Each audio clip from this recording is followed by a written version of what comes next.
اعوذ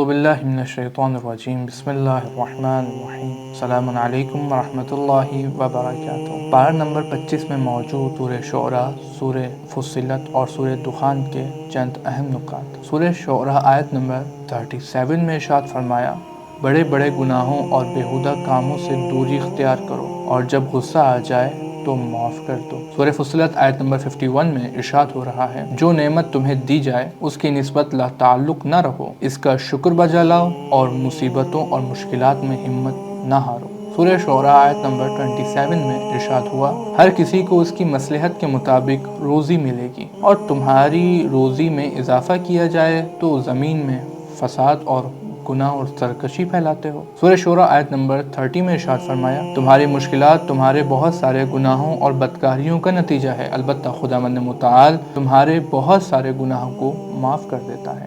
سورہ شعراء آیت نمبر 39 میں ارشاد فرمایا، مظلوم اپنے اوپر ہونے والے مظالم کے مد مقابل دفاع اور مقاومت کا ذمہ دار ہے، اور دوسرے لوگ بھی ذمہ دار ہیں کہ وہ مظلوم کی مدد کریں۔ سورہ شعراء آیت نمبر 40 میں ارشاد ہو رہا ہے، برائی کا بدلہ اسی طرح کی برائی سے لینا جائز ہے، نہ کہ اس سے زیادہ، لیکن بہتر ہے کہ اپنے حق سے ہاتھ اٹھا لو اور صلح و صفائی سے پیش آؤ۔ سورہ شعراء آیت نمبر 48 میں ارشاد ہوا، اے لوگوں، اس طرح نہ بنو کہ جب تمہارے اپنے گناہوں کے نتیجے میں سختی اور بلائیں تمہیں گھیر لیں تو تم کفر کرنا شروع کر دو۔ سورہ شعراء آیت نمبر 42 میں ارشاد ہو رہا ہے، لوگوں پر ظلم نہ کرو اور معاشرے میں ناحق زیادتی نہ کرو، کیونکہ ایسا کرنے سے دردناک عذاب تمہارے انتظار میں ہے۔